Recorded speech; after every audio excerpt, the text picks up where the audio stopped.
Amendments to the Penal Code to criminalize cyberstalking is expected to be tabled for second and third readings at the Dewan Rakyat sitting in October. But how exactly does cyberstalking differ from physical stalking, and what sort of dangers does it involve?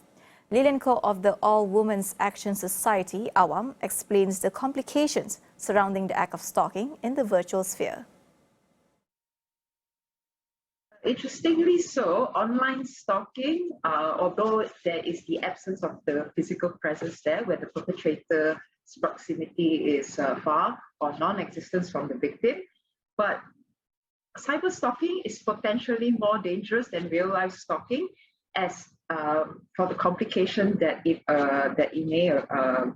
may raise. And cyber stalking may lead to cyber crimes such as identity theft, cyber fraud, which is part of that complication.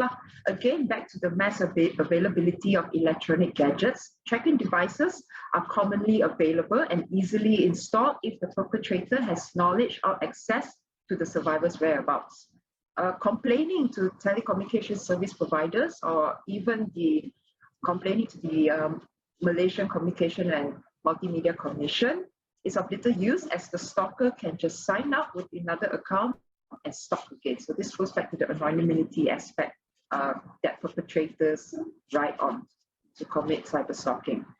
So currently, the challenges comes to survival of online stalking when the police are unable to take action due to the lack of physical injuries to the survivor.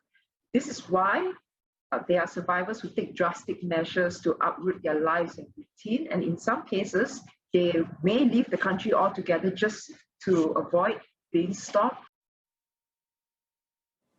Ahead of the tabling in 2 months' time, more can be done to ensure proper protection for survivors of cyberstalking.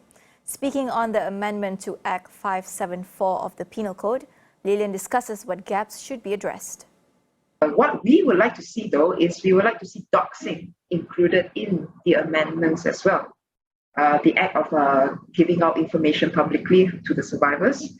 Nevertheless, government bodies such as the Ministry of Communication and Multimedia should work in tandem with the police and telco providers in assuring that all these reporting mechanisms against cyber stalking is taken seriously with proper follow-up actions executed in accordance with the new act. So in this sense, to ensure a more holistic protection for the survivors, we hope that the government considers undertaking the following efforts to not only sustainably address but also to prevent online stalking via multi-sectoral engagements and partnership with telecommunication providers and local tech firms on not only awareness initiatives among their users about online stalking, but also implementation of anti-online harassment policies within their online spaces with accountable action. So this can be this can cover such as bans and suspension of accounts of the perpetrator or complete deletion of online sexual harassment content on the public feed. And again, we will stress that these actions should be taken against the perpetrators. And also, it would be good if we can have feasible studies and multi-sectoral consultation on an online safety bill that will comprehensively protect potential survivors. At the same time, this online safety bill should also be harmonized with existing laws that deal with certain online crimes such as identity theft, doxing, as well as spread of misinformation and obscene materials.